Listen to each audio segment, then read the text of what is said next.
They breathe clouds into frozen air, steady and silent. Across the world's highest roads, millions of yaks are moved alive each year, on hoof, by truck, through snow, altitude, and necessity. At dawn in Ladakh, the wind cuts like glass. A herder moves slowly, his boots sunk in frost, eyes locked on the dark forms ahead, thick-coated silhouettes pressing uphill. The animals know this slope. They've climbed it every season since before maps mattered. But this time, they aren't going to new grazing. They're headed to a road. From there, they'll be moved, not by instinct, but by calculation. In the shadow of the Himalayas, the yak is more than an animal. It is warmth, movement, labor, and lineage. Its milk thickens into butter tea. Its dung, dried and stacked, burns to cook lentils.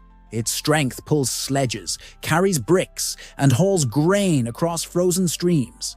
In some households, a single yak can mean the difference between surviving winter and surrendering to it. Yet what makes the yak vital also makes it vulnerable to displacement. Climate shifts have shortened pasture cycles. Market prices pull yaks toward distant buyers, and highland families now walk a careful line between honoring movement by foot and meeting demands measured in tons. Where the air thins and the trees shrink, movement becomes a form of negotiation. In Mongolia's Khangai Mountains, herders plan routes weeks in advance, watching skies, measuring ice. In the Naghu prefecture of Tibet, entire families walk with their animals for over 100 kilometers, pausing at sacred rivers and abandoned army outposts. Yaks cannot be rushed. A stressed animal may stop eating, overheat, or collapse without warning. Every decision, when to rest, when to push, where to cross, is shaped by patience and memory. But not all routes remain walkable. Across the plateau, new borders and roads have redrawn the map. Seasonal corridors, once open and shared, are now fenced or paved. Some herders find trucks waiting where they used to camp. Others must register livestock movements weeks in advance, submitting coordinates, head counts, even vaccination records. In the Altai, crossing from Bayan-Ulgi into western China requires paperwork, escort vehicles, and proof of temperature control. This also means more yaks are moved by motor, often for longer distances, over higher passes and in harsher conditions.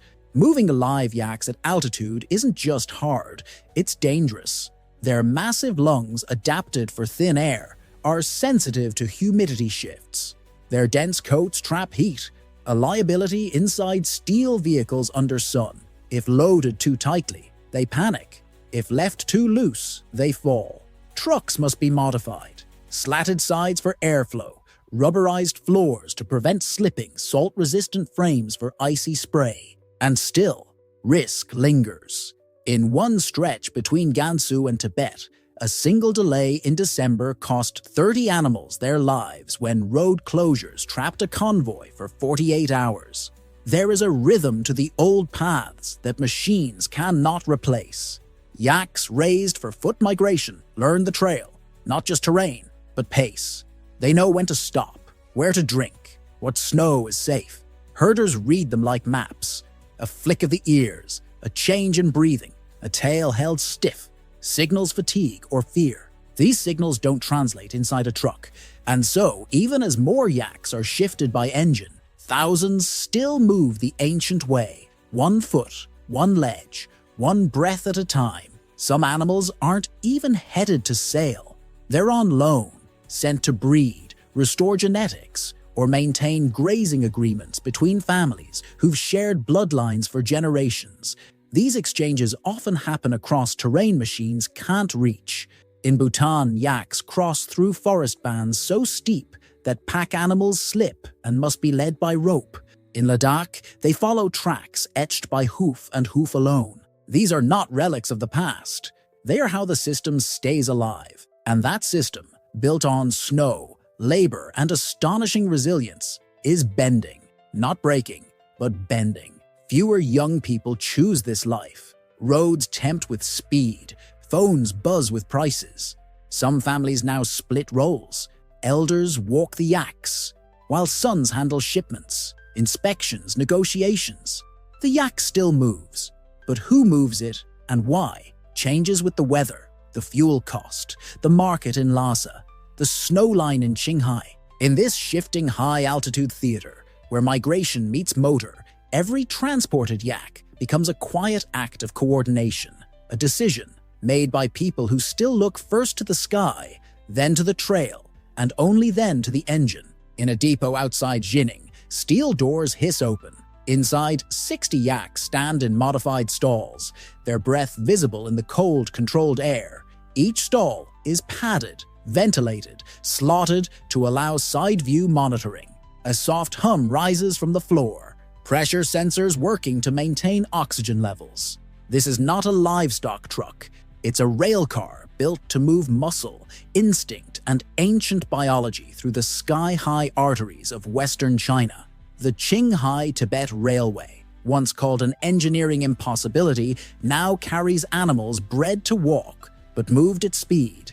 And not just any animals. Yaks that evolved to resist altitude now travel by machine across it. To transport yaks alive through altitude is to move against friction from every angle. A yak's body is tuned to a slow climb, a steady pace, a thermal balance measured by wind. Inside a truck or train, that balance is threatened, so engineers began adapting. Transport crates now feature low-light ceilings to reduce stress, side-view doors for vet access, and anti-slip floors lined with absorbent mats. Ventilation systems circulate thin, dry air to mirror mountain wind. Even the temperature must be precise, not too cold to induce shock, not too warm to trigger heat stress under the heavy coat. A 2-degree error can mean cardiac failure before the next checkpoint.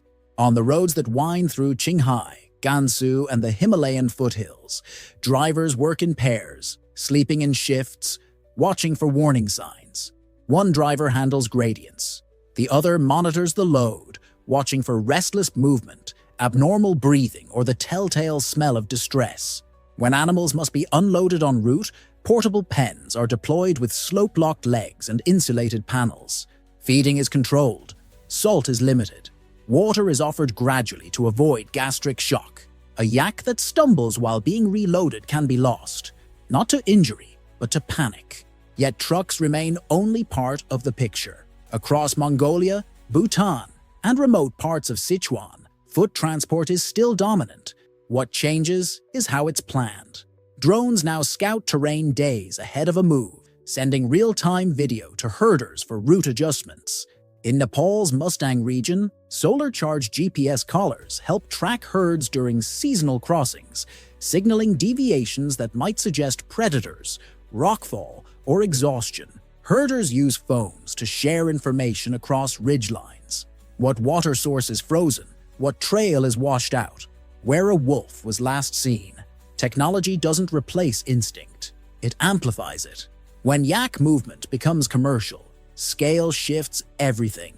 In Tibet's Damzung County, where hundreds are loaded weekly for markets in Lhasa, infrastructure evolves.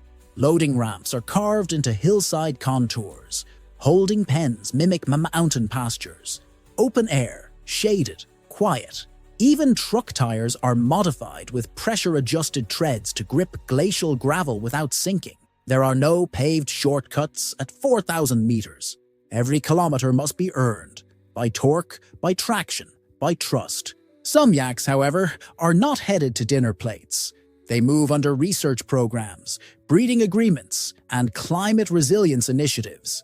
Genetic lines that resist respiratory infection or extreme cold are tracked, isolated, and preserved.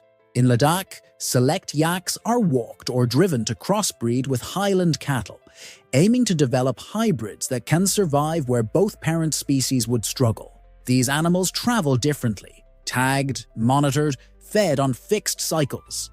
Their purpose isn't immediate output, it's endurance. Moving manure may seem far from high-tech, yet in Himachal Pradesh, bulk shipments of dried yak dung now fuel greenhouse heating systems designed for winter vegetable farming.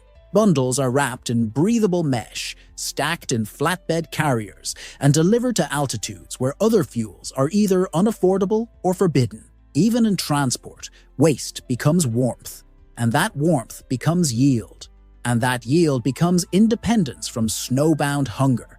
The final detail is timing. Yak movement in all its forms is sensitive to rhythm. A delay of 1 week might mean missed pasture, market overflow, or a sudden blizzard. In Bhutan, where a narrow pass opens only twice a month due to avalanche risk, herders wait with their animals for hours, some whispering prayers, others checking weather apps. In these moments, tradition and modernity kneel side by side, because a mistake made here cannot be undone by speed, precision, patience, and a deep understanding of life under the sky. That's what it takes to move these animals. Every innovation, whether mechanical or digital, still must respect the one truth. Yaks are not cargo. They are creatures of memory, altitude, and calm. Even a perfect crate means nothing if the animal inside cannot rest. Even the fastest rail means nothing if the lungs inside the stall cannot breathe. And so, transport becomes choreography, each movement designed not to dominate, but to listen. In the cold stillness outside Lhasa, the air hangs with the scent of frozen meat and steel. Yaks, once stepping slowly through snowbound trails, now lie in chilled crates, sealed and labeled for distant kitchens. From the slopes of Qinghai to the streets of Seoul, their meat is traded as lean, mineral-rich, and subtly sweet. Yet what travels isn't only food. Across rail yards, mountain passes, and air freight containers, the yak becomes wool, fuel, leather, even medicine. Its transport tells not just of commerce, but of the quiet complexity that binds highlands to the rest of the world. The wool begins as undercoat, fine fibers combed by hand from the flanks during spring melt. A single animal yields a few kilos, but that softness, once spun, rivals cashmere. In Nepal, looms click through silence as yarns stretch across wooden frames. For wool to reach Paris or Tokyo intact, it must be dried slowly, baled without compression, and kept dry for weeks. If humidity spikes in transit, the fibers can felt or rot. A wrong container choice has ruined whole shipments. One weaver in Kathmandu recalled a consignment lost not to fire or theft, but to condensation above the Indian plains. Leather, once scraped and salted on mountaintop stones, is now treated under certified processes. Tanners from Scandinavia and northern Italy prize yak hide for its strength and breathability. Unlike cowhide, it resists cracking under cold and retains suppleness even in low humidity. Yet transporting raw hides is a careful task. If stored above 5 degrees Celsius, bacterial bloom begins. If stacked incorrectly, the weight warps grain. Some hides are flown in refrigerated holds. Others cross Asia in cool trucks, lined with ice packs and breathable tarps. What arrives in a Milan workshop started as a hide layered in snow, pressed flat by rock, lashed to a mule. In Himachal Pradesh, yak dung is stacked in neat pyramids. Once burned only for warmth, it's now traded in sacks as greenhouse fuel. Its slow, dry burn keeps vegetables alive through months of frost. Each ton must be dried to a precise texture, crumbly but dense, and wrapped in mesh that breathes. Trucks carry it over narrow, cliff-edged roads, often behind schedule, sometimes ahead of avalanches. It smells faintly sweet, earthy, quiet, and to those who unload it under greenhouse glass, it smells like tomatoes in winter. Bones are ground, filtered, sterilized. In some factories, they become powders for medicine. In others, raw material for bone china. Calcium content must be preserved. Even small chemical shifts from condensation or heat can ruin the entire batch. Crates are sealed and cushioned, not for breakage, but for chemistry. In this trade, a yak's rib or femur is not waste. It's measured, catalogued, and logged with its origin, age, and diet. Then there are the animals moved not for sale, but survival. In research centers from Kazakhstan to Bhutan, genetically resilient yaks are shipped under low-stress protocols to support future herds. These moves are quiet, No lights, no horns, constant feed and temperature checks. A yak with a rare lung capacity might be more valuable than any butchered meat because it can pass on a trait that sustains herds as climate shifts and grasslands thin. Not all transport ends in trade. In eastern Bhutan, an elderly yak is walked once a year by 2 herders to a sacred pasture. His steps are uneven now. He stops often, but the ritual depends on his presence. No machine replaces it. They carry water, clear his path, and pause when he tires. Villagers wait, some with incense, some with scarves. When he arrives, they bless the land, and when he returns, they say the year will be kind. His movement isn't counted in distance or profit, but in continuity. In each case, movement demands attention. A stall must be tall enough for horned heads, a crate dry enough to keep bones viable, a truck timed to avoid thaw. These animals, whether alive, parted, or processed, carry more than mass. They carry precision, and those who move them, drivers, herders, handlers, learn to listen, not with instruments but with instinct. A quiet shift in breath, a tilt of the ear, the sound of a crate too warm or too still. To transport a yak is to carry weight in more ways than one. What leaves the mountain may arrive as meat, wool, leather, dung, or silence, but it never travels alone. It carries the imprint of altitude, patience, frost, and the human hands that shaped its path without haste. Across frost and altitude, what moves isn't just weight, it's warmth, labor, and memory. A yak crosses quietly, and somewhere far below, comfort exists because it once did.